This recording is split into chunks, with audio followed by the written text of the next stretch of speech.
Hello students, welcome to the channel.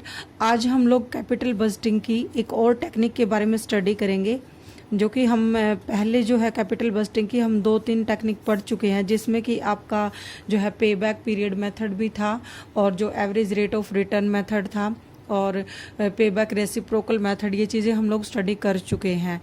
तो capital budgeting की वो जो है उसमें हम टाइम फैक्टर को कंसिडर नहीं करते थे। आज हम जो एनपीवी स्टडी करेंगे, नेट प्रेजेंट वैल्यू मेथड, इसमें हम टाइम पीरियड को भी कंसिडर करते हैं। टाइम पीरियड कंसिडर करना हमारे लिए ज़रूरी क्यों है?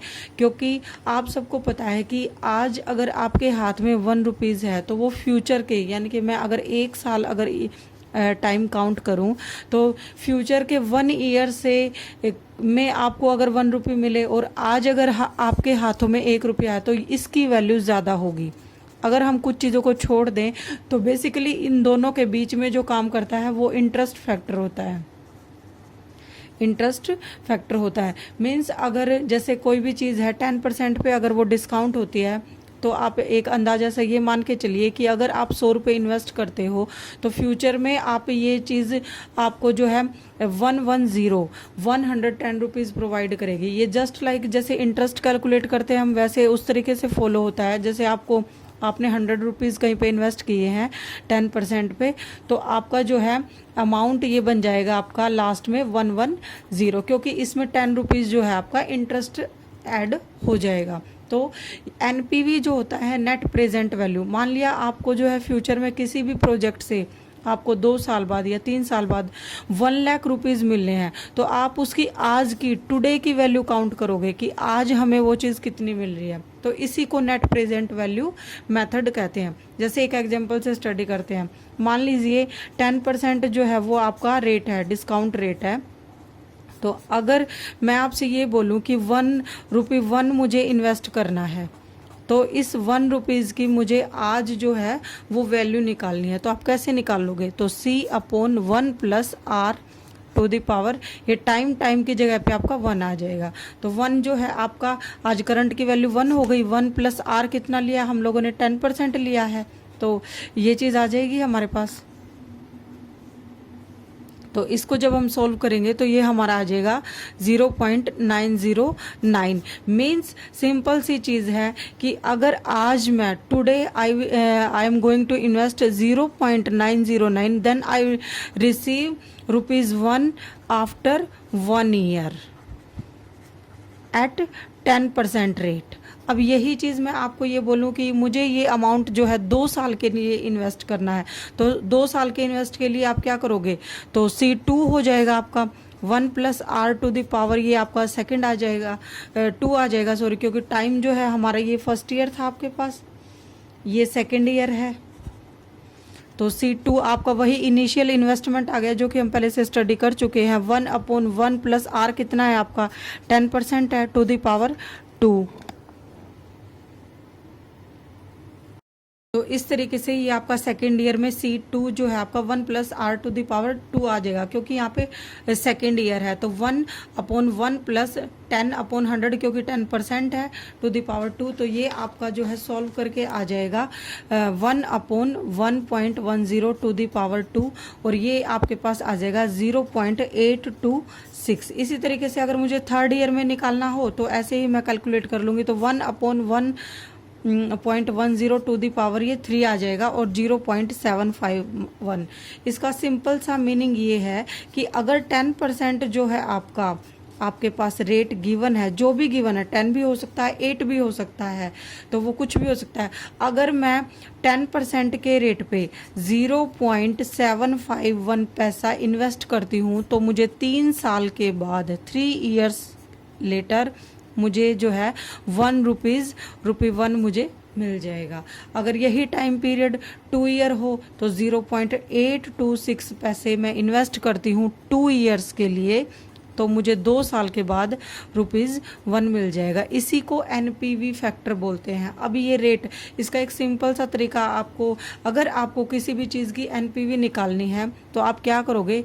नीचे जो है उसकी ये जो आपको रेट गिवन होता है, रेट ऑफ इंटरेस्ट, उसको ऐड कर दोगे, जो भी आपको परसेंट दिया, ये 8% भी हो सकती है, 10 भी हो सकती है, 12 भी हो सकती है। तो आप सिंपल सा फर्स्ट ईयर में क्या करेंगे, 1.08 ले लेंगे, फिर उसके बाद सेकेंड ईयर में आप 1.08 टू द पावर 2, फिर ऐसे 3 हो जाएगा, फिर आपके n ईयर्स तक हम ऐसे ही चले जाएंगे। अगर 10 है तो अभी आपको बताया है ऊपर कि कैसे करना है, 12 है तो आप जो है 1.12 टू द पावर फर्स्ट, ये 1 आ जाएगी फर्स्ट ईयर में, सेकंड में आपका 1/1.2 टू द पावर 2, 3 में ये ऐसे।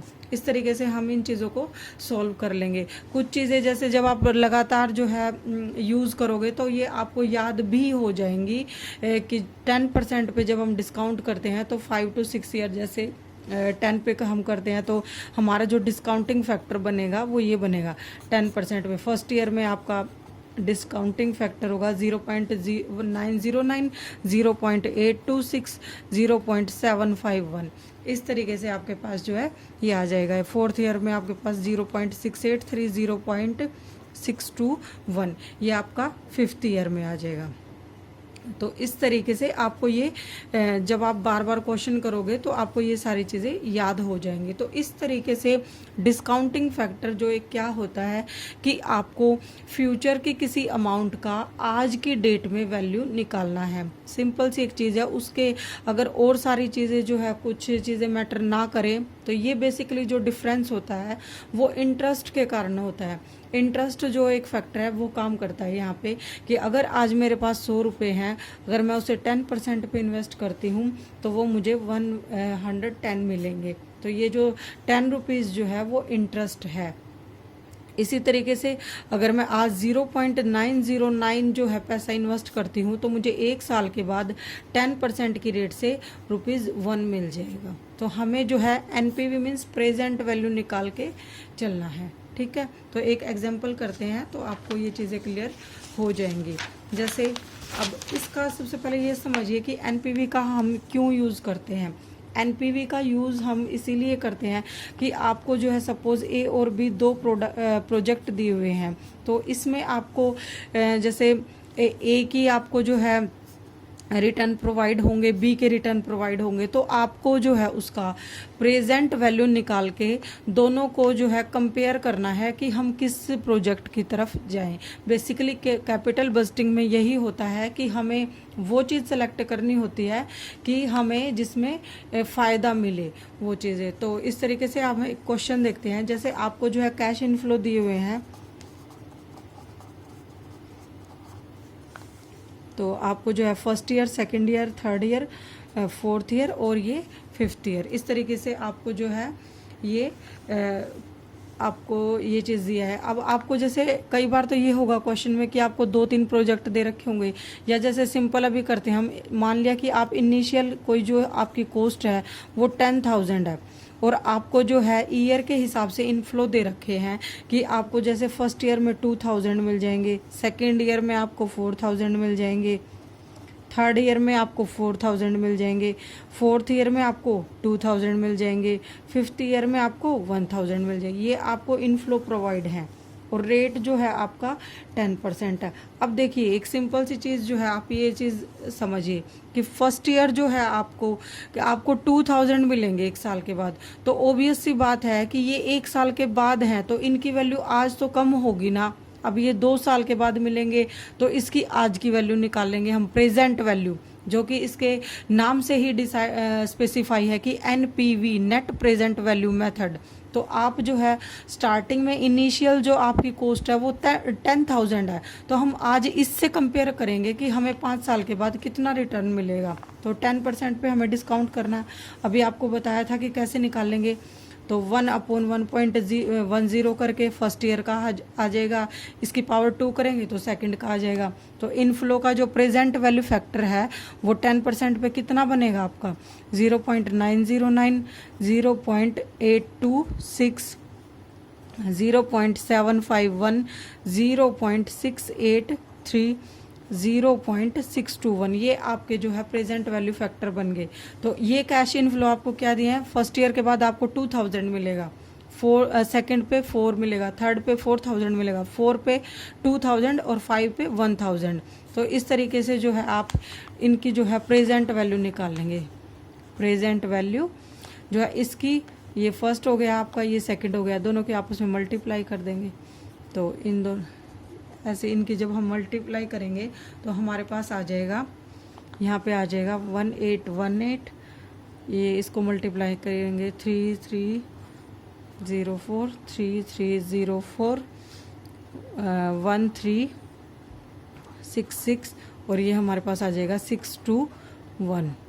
इन सबको ऐड कर देंगे तो हमारे पास आ जाएगा 10113। अब इसको जो है कंपेयर करना है आपको, जो है टोटल 5 ईयर्स के जो आपके पास इनफ्लोज हैं वो आ जाएंगे 10,113, और जबकि आप कॉस्ट जो है लगा रहे हो आज के टाइम में 10,000, तो ये जो प्रेजेंट वैल्यू है आपके इनफ्लोज की ये ज़्यादा है, तो जो प्रोजेक्ट आपका ओके है। तो इस तरीके से आपका जो है आपको एनपीवी जो है वो किसी भी प्रोजेक्ट की वो कंपेयर करनी है अपनी इनिशियल आउटले से। तो ये तो थी आपकी एक प्रोजेक्ट की बात कि आप एक प्रोजेक्ट को एक्सेप्ट कर रहे हैं या रिजेक्ट कर रहे हैं। इसी तरीके से आपको कोई भी 2 मशीनरी गिवन होंगी, ए और बी, एक्स वाई कोई भी, या 2 प्रोजेक्ट गिवन होंगे आपको, तो आपको उन दोनों को कंपैरिजन भी करना है। तो जिसका प्रेजेंट वैल्यू जो है इनिशियल कॉस्ट से ज़्यादा होगा दोनों में, मान लिया ए का आपका 5000 आता है और बी का आपका 6 आता है, तो ऑटोमेटिकली आप बी को जो है एक्सेप्ट कर लेंगे, जबकि इनका टाइम पीरियड सेम हो कि 5 ईयर हो, 10 ईयर हो, जो भी हो XYZ। तो उसके बाद एक क्वेश्चन ये आता है कई बार कि जैसे ये तो था अभी हमारे पास कि इनफ्लो आ गए आपके पास, लेकिन ऐसा भी हो सकता है कि किसी प्रोजेक्ट के लास्ट में आपके पास कुछ ना कुछ स्क्रैप वैल्यू भी आए। स्क्रैप वैल्यू का मतलब कि आप उस प्रोजेक्ट को जो है या उस मशीनरी को जो है जब आप सेल आउट करते हैं तो आपको कुछ ना कुछ स्क्रैप भी मिले। तो इस तरीके से फिर आप कैसे करेंगे, तो एक क्वेश्चन और करते हैं, फिर आपको ये एनपीवी जो है वो क्लियर हो जाएगा।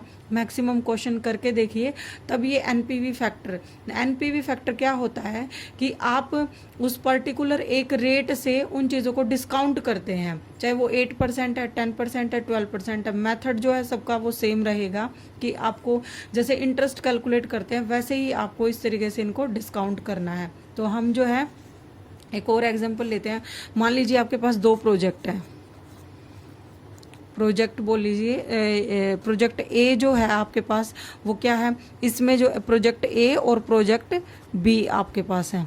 तो ए में जो है आपका इनिशियल कॉस्ट जो है, इनिशियल इन्वेस्टमेंट बोल लीजिए 30,000 है, और इसमें जो है बी में आपका 40,000 है। तो आपके पास 2 प्रोजेक्ट है ए और बी, आपको 30,000 या 40,000 जो है वो दोनों में इन्वेस्टमेंट करना है। लाइफ जो है दोनों की 5 ईयर्स है, मतलब 5 साल तक जो है आपको रिटर्न मिलेंगे। यहाँ पे स्क्रैप वैल्यू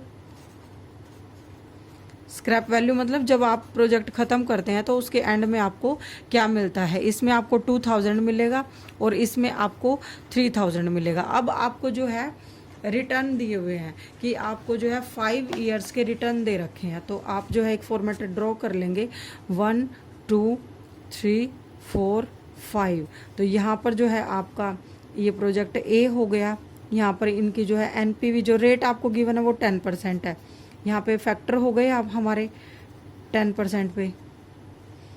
ये आपका प्रोजेक्ट बी आ गया, फिर आप इसके जो है फैक्टर निकाल लेंगे, यहाँ पर है 10% जो है ये चीज़ आ जाएगी आपके पास। तो यहाँ पे ए का जो है आपका फर्स्ट ईयर में कितना है 7,000 है रिटर्न, सेकंड में आपको 12,000 मिलेंगे, थर्ड में भी 12,000 मिलेंगे आपको, फोर्थ में 5,000 मिलेंगे, फिफ्थ में आपको 4,000 मिलेंगे। अब यहाँ पे फिफ्थ में आप एक चीज़ नोट करेंगे कि 5 साल के बाद जो है आपको स्क्रैप वैल्यू भी मिलेगी। अब अगर आपको स्क्रैप वैल्यू गिवन हो तो आप उसको भी डिस्काउंट करोगे, क्यों, क्योंकि वो भी हमें मिलना तो है ना। तो स्क्रैप वैल्यू हमारी ए में 2000 थी, ठीक है, तो फैक्टर हमारे जो है बनेंगे 0.909। आपको अभी अभी बताया था कि कैसे हमें ये चीज़ें डिस्काउंट करनी है। तो ये आपके जो है फैक्टर हो जाएंगे 826 0.751 0.683, 0.621, 0.621। आपको पता है कि 5th ईयर में आपका 0.621 आता है। तो उसके बाद जैसे अभी यहाँ पे हमें ये कॉलम बनाना है कि हमें जो है इस, क्योंकि हमें इन दोनों को मल्टीप्लाई करना है, हमें ए से 1 साल के बाद 7000 मिलेंगे। मतलब आज क्या मिलेंगे, प्रेजेंट वैल्यू।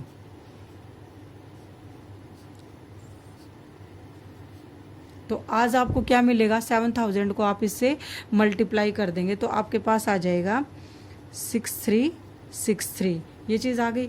फिर उसके बाद जो है क्या मिलेगा आपको, फिर इसको इससे मल्टीप्लाई करेंगे 9912 आ जाएगा आपके पास। इसको फिर मल्टीप्लाई करेंगे तो फिर ये आ जाएगा आपके पास 9012। फिर आपके पास आ जाएगा 3415, 2484 और 1242। इसी तरीके से बी के जो आपके ये रिटर्न है, ये आपको रिटर्न गिवन है या इनफ्लोज बोल लीजिए इनको। तो बी के आपके पास हैं 22,000 फर्स्ट ईयर में, सेकंड ईयर में 12,000 है, थर्ड ईयर में 7,000 है, फिर उसके बाद आपको 5,000 है, ये आपको 4,000 है। स्क्रैप वैल्यू आपको पता है 3,000 आपको गिवन है। फिर सेम इसी तरीके से हमें पता है कि प्रेजेंट वैल्यू फैक्टर जो 10% है, तो इसी से जो है इनको मल्टीप्लाई कर देंगे बी वालों को। तो हम या फिर चाहें तो दोबारा लिख ले, आपकी मर्जी है, नहीं तो आप इससे जो है इसको जो है प्रेजेंट वैल्यू फैक्टर जो आपने निकाले हुए हैं इससे आप बी को मल्टीप्लाई कर देंगे तो आपके पास आ जाएगा, ये चीज़ें आपके पास आ गई। जो है आप इनको नंबरिंग दे लेंगे 1 2 सेकंड, ये आपका थर्ड आ गया, ये आपके पास जो है फोर्थ। यहाँ पे आप फोर्थ को सेकंड से मल्टीप्लाई करेंगे तो आपके पास आ जाएंगे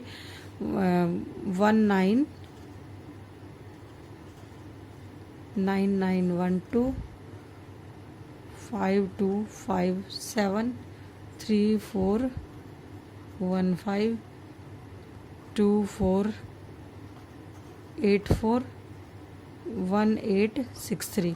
इस तरीके से आपके पास जो है प्रेजेंट वैल्यू फैक्टर जो है वो बी के भी अवेलेबल हैं आपके पास और ए के भी अवेलेबल है। दोनों को कंपेयर कर लीजिए। तो यहाँ पे इनका जो है हम लोग टोटल करेंगे। टोटल करने से हमारे पास आ जाएगा, जो ए का आएगा वो हमारे पास आ जाएगा 32,428, बी का आ जाएगा 42,929। अब देखिए इनिशियल कॉस्ट जो है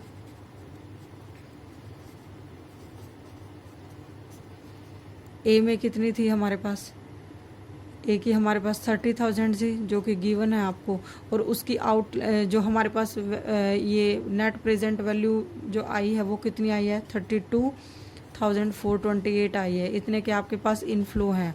तो पीवी प्रेजेंट वैल्यू आपके पास कितनी बच जाएगी इनफ्लोज की, तो 2428। मतलब इतने पैसे आपको जो है बच जाएंगे नेट प्रेजेंट वैल्यू जो है। और बी की अगर हम निकाल लें तो बी का क्या था हमारे पास 40,000 था, 42,929 माइनस 40,000, ये चीज़ आ गई आपके पास। तो आपके पास आ गया 2929। अब इन दोनों को कंपेयर करेंगे तो सीधा सा है कि बी की भाई प्रेजेंट वैल्यू ज़्यादा है तो हम बी को एक्सेप्ट कर लेंगे। ठीक है, तो इस तरीके से हम लोग जो है फैक्टर करके उसको जो भी वैल्यू आपको जो भी प्रॉफिट दिए हुए हों उनसे मल्टीप्लाई करके आपको जो है इनिशियल कॉस्ट से कंपेयर करना है। अगर आपको 2 या 3 प्रोजेक्ट दिए हुए हैं तो उनकी प्रेजेंट वैल्यू जो निकाल के वो आपको कंपेयर करनी है। तो इस तरीके से आपका ये एनपीवी कंप्लीट होता है। उसके बाद कोई और जो है मेथड स्टडी करेंगे। Thank you.